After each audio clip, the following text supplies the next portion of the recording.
In a moment, I will invite you to a holy Lent. Lent is a time that traditionally started as being set aside for the community to accompany those who were going to be baptized at Easter Vigil.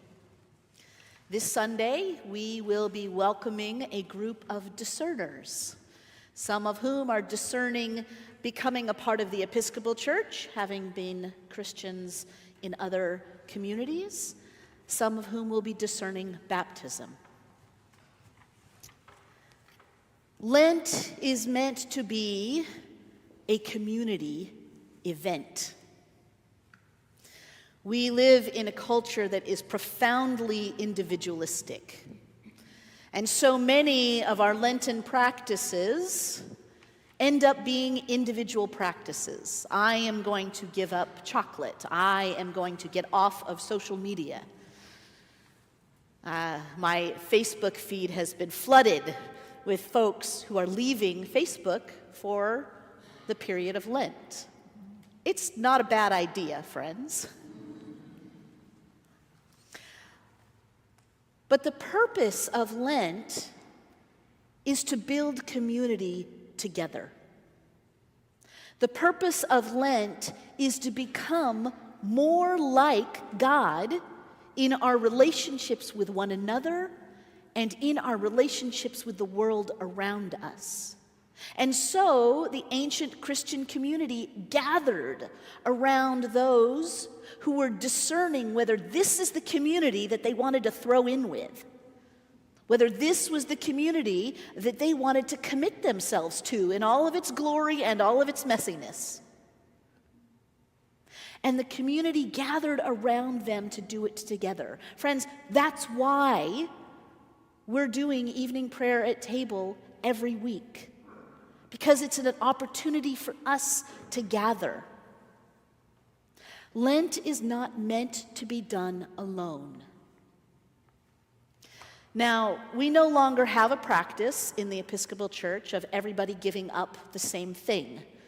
I grew up in a tradition where we became vegans, minus oil. We couldn't even have oil for Lent. No meat, no cheese, no dairy, no oil, no wine. I can assure you, I did not follow that fast, always very strictly. But it was done as a community.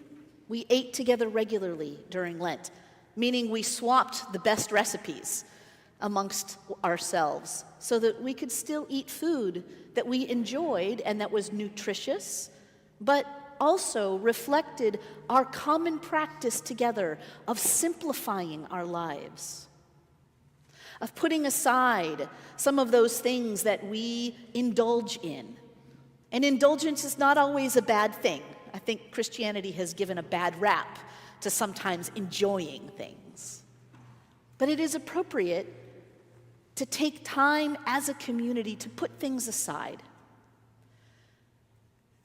The reason that every year at Lent I choose to have us read Isaiah, because I could choose a different passage, I choose to have us read Isaiah because the purpose of putting things aside is not so that we can be miserable, that we can hang ourselves in sackcloth and put ashes on our face, even though, ironically, that is literally about what we are about to do.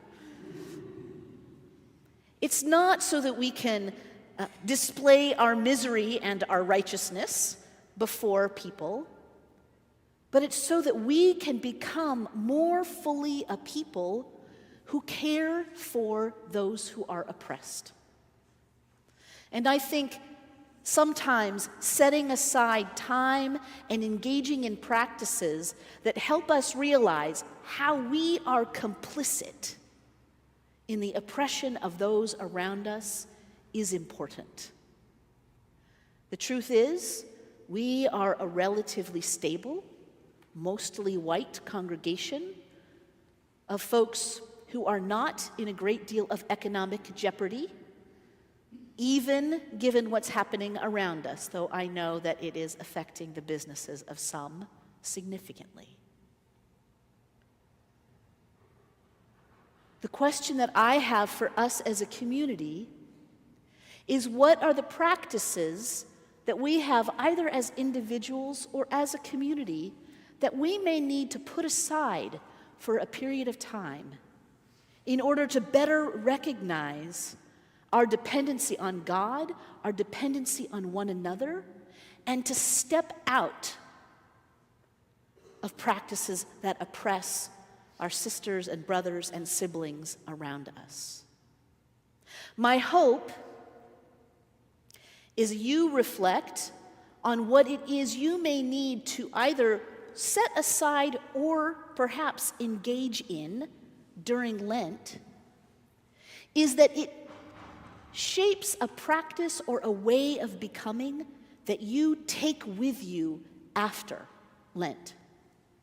That doesn't mean that if you decide, like I think my wife and I are about to decide, we have some debates about this because we don't like fasting very much, but I think we're actually going to do a much stricter fast than we have done in past years. We're going to give ourselves 2 days with meat. I'm a diehard carnivore. But a part of that, as we discern together what is it that we want to do, how do we want to eat differently, how do we want to watch less TV? We're going to put our TV on one night a week, which means we get to binge over Easter. I'm kind of excited about that. I like binge watching. But part of that is, how will we spend that time differently together? How are we going to introduce something into our relationship or our way of being in the world that we might actually want to take with us? We actually did something similar for Advent. No food fasting, but we did the TV fasting. And you know what? I started reading novels again. I used to be a voracious reader of novels. But in grad school, I didn't have time for novels, and I kind of never picked up the habit again. I started reading novels again over Advent, and you know what? I've been reading them since then, and it's lovely. It's wonderful. I am a big fantasy and sci-fi fan, and you know what? That hour or two that I just get to be in another world for a while, it has been so restful for me. There's nothing holy about it. There's nothing sacred about it. I'm not reading religious sci-fi and fantasy, I promise you. But it has become a practice that has helped me calm down in a world that is not calm right now. So friends, during this time of Lent, since we don't have a thing that we all do together as a community, reflect on those things that you may start or put aside that shapes you a little bit differently, that connects you more fully to God, to creation, to your neighbor. Because connecting to any one of those three is connecting to all of those three. Friends, Lent is an opportunity for us to together practice becoming more like God. More like God in Jesus. And so take this opportunity, perhaps in some of the silence of this service, to reflect on what do you need to do to engage more fully in who God is calling you to be. Amen.